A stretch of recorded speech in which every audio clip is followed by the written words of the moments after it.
આફતોથી ઘેરાયેલો ગીર સોમનાથના તલાલાનો ખાંડ ઉદ્યોગ મરણ પથારીએ ફેક્ટરીના 3 વર્ષથી તાળા લાગી ગયા છે, ત્યારે ફેક્ટરી કાયમી ધોરણે બંધ થવાની ભીતિથી લોકો ચિંતિત બની ગયા છે। તલાલા, માળિયા, સૂત્રાપાડા, વેરાવળ, મેંદરડા અને વિસાવદર સહિત 6 તાલુકામાં કાર્યક્ષેત્ર ધરાવતી અને 6600 જેટલા ખેડૂત સભાસદો ધરાવતી 1977માં કાર્યરત થયેલી અને દરરોજ 1500 બોરીનું ઉત્પાદન કરતી તલાલા તાલુકા સહકારી ખાંડ ઉદ્યોગ મંડળી સંચાલિત તલાલા ખાંડ ફેક્ટરી છેલ્લા 3 વર્ષથી બંધ છે। આ ફેક્ટરીના કરોડો રૂપિયાના ટર્ન ઓવરના મોટાભાગના પૈસા આ પંથકમાં આવતા હોવાથી આ વિસ્તારની આબાદીમાં ફેક્ટરીનું મહત્વનું યોગદાન રહ્યું હતું, જે અટકી પડતા સૌ કોઈ ચિંતિત બન્યા છે। સુગર ઉદ્યોગ, ખાંડ ઉદ્યોગ જે છે એ મુશ્કેલીમાં છે, સામનો કરી રહી છે। એનું મુખ્ય કારણ જે છે એ કાચું મટીરિયલના ભાવ, અમે જે પાકું મટીરિયલ ખાંડ ઉત્પાદન થાય છે એના ભાવ, એના ઉપર નિયંત્રણો, ઉદ્યોગ ઉપર નિયંત્રણો, એ બધાના ભારને લીધે આ સુગર ઉદ્યોગ છે એ સહન કરે છે।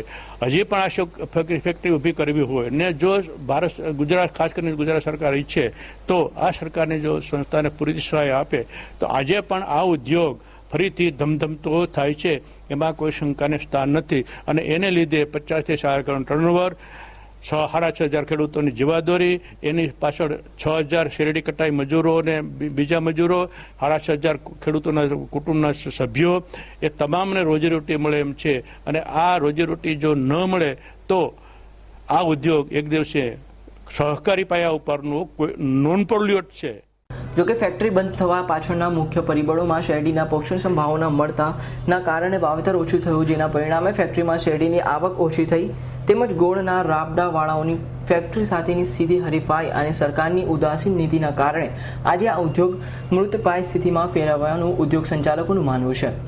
ખાંડ ફેક્ટરી તલાળા પંથકનો એકમાત્ર ઉદ્યોગ હતો, એનાથી તલાળા પંથકને ઘણો બધો બેનિફિટ હતો, વેપાર ઉદ્યોગને પણ ફાયદો હતો અને શેરડી પકવતા ખેડૂતોને પણ ઘણો બધો લાભ હતો।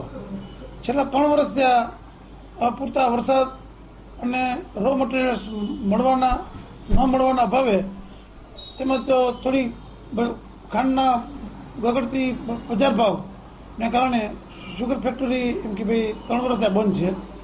છેલ્લા 3 વર્ષ ત્યાં અવિરત બંધ હોય, હવે ચાલુ થવાની કોઈ શક્યતા દેખાતી નથી। તલાળા વિસ્તારની જે કે સમૃદ્ધિ અને રોનક હતી એમાં તલાળા ખાંડ ફેક્ટરીનો અમૂલ્ય ફાળો હતો, કારણ કે એનું જે કંઈ ટર્નઓવર હતું એનું મોટાભાગનું ટર્નઓવર તલાળા વિસ્તારમાં હતું, એની હિસાબે ઘણો બધો ફાયદો હતો। શેરડી પકવતા ખેડૂતોને પણ ફાયદો હતો।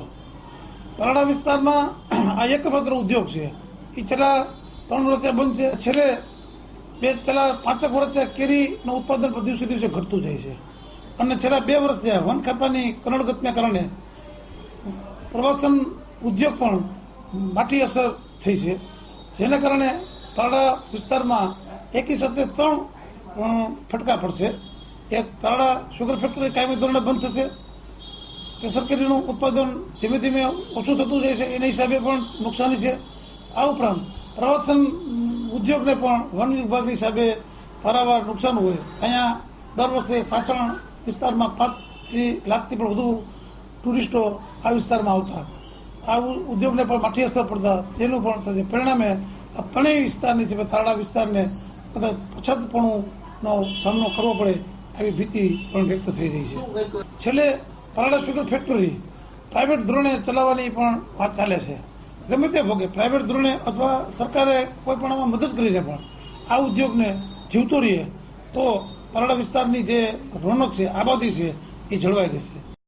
તલાલા પંથકમાં એક સમયે 100 કરોડ જેટલું ઉત્પાદન ધરાવતી કેસર કેરીના ઉત્પાદનમાં સતત ઘટાડો થઈ રહ્યો છે। આ વિસ્તારમાં સિંહ દર્શન માટે 1 લાખ પ્રવાસીઓ આવતા હતા, તેના સ્થાને હાલ 5 લાખ પ્રવાસીઓ આવતા તથા હોટલ ઉદ્યોગ પૂરબહારમાં ખીલ્યો હતો। અચાનક જંગલ ખાતાના અવ્યવહારિક અભિગમ અને જડતાના કારણે હોટલ ઉદ્યોગ નબળો પડી રહ્યો છે। તેવામાં ખાંડ ફેક્ટરી કાયમી ધોરણે બંધ થવાની વાતથી સૌ ચિંતિત બની ગયા છે।